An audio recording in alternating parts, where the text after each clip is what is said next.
రాష్ట్రంలో ఆంధ్రప్రదేశ్ నవ్యాంధ్రప్రదేశ్ రుణాంధ్రప్రదేశ్గా అప్పుల ఆంధ్రప్రదేశ్గా మారిపోయింది అన్న విషయం కేవలం రాష్ట్ర ప్రజలకే కాకుండా ఇప్పుడు దేశమంతా కూడా తెలిసిపోయింది. ప్రతిరోజు కొత్త అప్పుల కోసం ఎదురు చూసే పరిస్థితి, వెతుక్కునే పరిస్థితి రాష్ట్రంలో కనిపిస్తోంది. రాష్ట్ర ఆదాయాన్ని పెంచే విషయంలో ఎటువంటి శ్రద్ధ చూపించకుండా, ఎటువంటి ప్రయత్నం కూడా కనీసం చేయకుండా రాష్ట్ర వనరుల్ని తమ ఓటు బ్యాంకు నిర్మాణం కోసం, కేవలం పథకాల అమలు కోసం వాడుతున్న తీరు, మరోవైపు రాష్ట్ర వనరుల్ని సమీకరించుకునే అవకాశం ఉన్న చోట కూడా అవినీతి కారణంగా రాష్ట్రంలో సరైనటువంటి వనరుల సమీకరణ జరగకపోవటం ఖచ్చితంగా ప్రజలందరికీ అర్థమయ్యే రీతిలో ఉంది. ఆంధ్రప్రదేశ్ ఈ రోజున ఆర్థిక సంక్షోభంలో పడింది.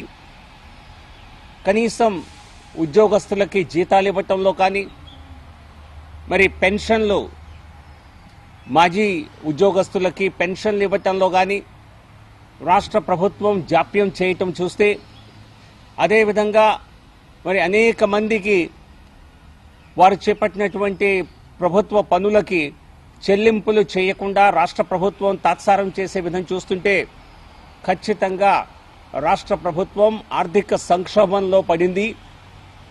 కానీ ప్రభుత్వం ఈ సంక్షోభాన్ని నుంచి బయటపడే ఆలోచనలు కూడా ఏమీ చేస్తున్నట్టుగా లేదు. కొత్తగా ఎక్కడ అప్పులు పడతాయా అని చెప్పి ఈ రాష్ట్ర ప్రభుత్వం ప్రతిరోజు అప్పులపై చూపించిన శ్రద్ధ మరే దేనిపైన చూపించే పరిస్థితి లేదు. ఈ రోజున ఫైనాన్స్ మినిస్టర్ బుగ్గన రాజేంద్రనాథ్ రెడ్డి గారిని ఆర్థిక మంత్రి అంటాం కంటే అప్పుల మంత్రి అంటాం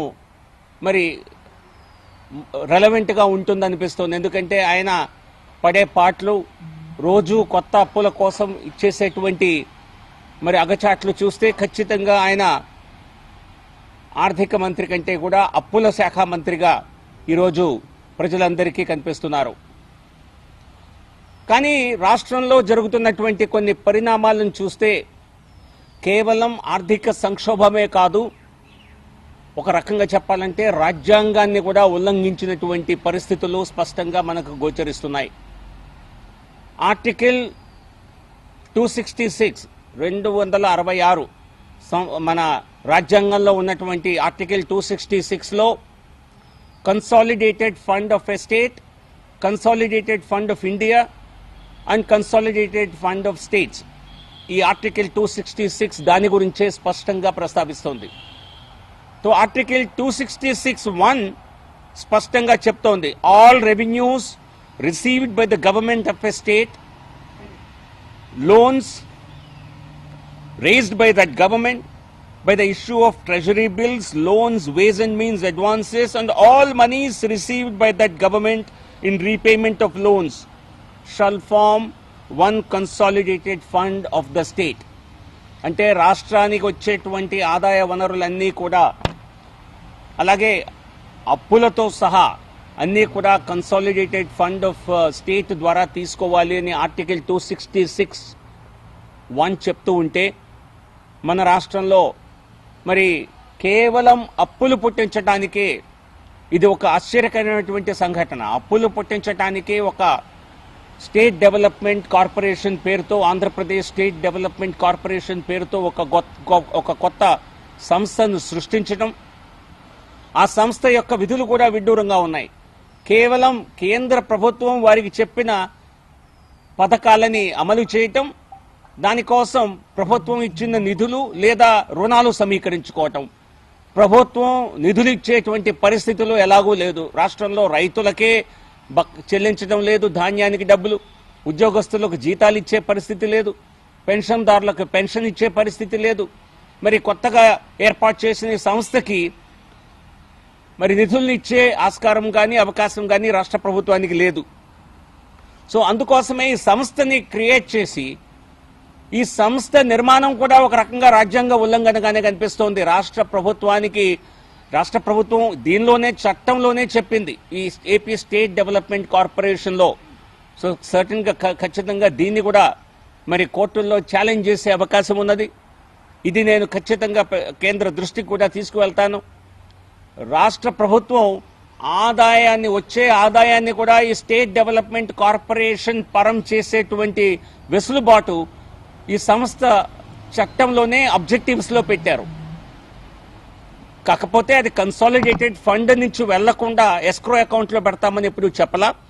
ఇప్పుడు ఆ పని కూడా చేసి 25,000 కోట్ల రూపాయలు రుణంగా తీసుకువచ్చి దాన్ని మరి రాష్ట్ర ప్రభుత్వం చెల్లించని పక్షంలో డైరెక్ట్ గా ఆ ట్యాక్స్ రెవెన్యూస్ ఏవైతే ఉన్నాయో అవి బ్యాంకులకే ఎస్క్రో ఖాతాల ద్వారా వెళ్తాయని చెప్పారు. ఇది నిజంగా ఖచ్చితంగా ఇది రాజ్యాంగ ఉల్లంఘనే. రాష్ట్ర ప్రభుత్వం దీనిపైన ఖచ్చితంగా వెంటనే సవరణ స్వయంగా చేసుకోకపోతే మరి ఖచ్చితంగా కేంద్ర ప్రభుత్వం దృష్టికైతే నేను త్వరగానే తీసుకువెళ్తున్నాను. ఒక లేఖ ద్వారా కేంద్ర ఆర్థిక శాఖ మంత్రి నిర్మలా సీతారామన్ గారికి విషయాలు చెప్పడం కోసం ఒక లేఖను తయారు చేశాను. ఆవిడికి పర్సనల్గా అయితే రేపే ఈ లేఖను సమర్పించి విషయాలపై మరి పూర్తి సమాచారం ఇచ్చి కేంద్ర ప్రభుత్వ నిబంధనలు ఎఫ్ఆర్బిఎం లిమిట్స్ కి మించి అప్పులు చేస్తున్నటువంటి అన్న ఆరోపణలు, అదే కాకుండా అప్పులు చేయటంలో జరిగేటువంటి రాజ్యాంగ ఉల్లంఘన,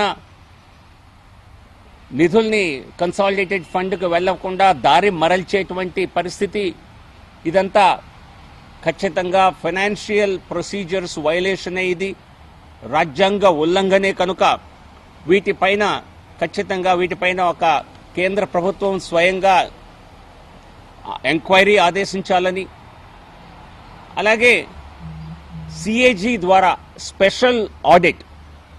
స్పెషల్ లోన్ ఆడిట్, అంటే లోన్స్ అండ్ అడ్వాన్సెస్ రాష్ట్ర ప్రభుత్వం ఏ రకంగా రుణాల సమీకరణ చేస్తుందో, ఏ మరి గ్యారంటీలతో ఏ షరతులతో ఆ లోన్స్ తీసుకుంటుందో, ఇవి కేంద్ర నియమ నిబంధనలకు అనుగుణంగా ఉన్నాయో లేదో అన్న దానిపైన ఒక స్పెషల్ లోన్ ఆడిట్ ని కూడా చేయాల్సిందిగా మరి సిఏజీని మరి కేంద్ర ప్రభుత్వం కోరటం మంచిదని చెప్పదలుచుకున్నాను. అలాగే సిఏజీకి స్పష్టంగా నేను కూడా వారితో సంప్రదింపులు ఈ విషయంలో చేసి ఆలోచన చేస్తాను.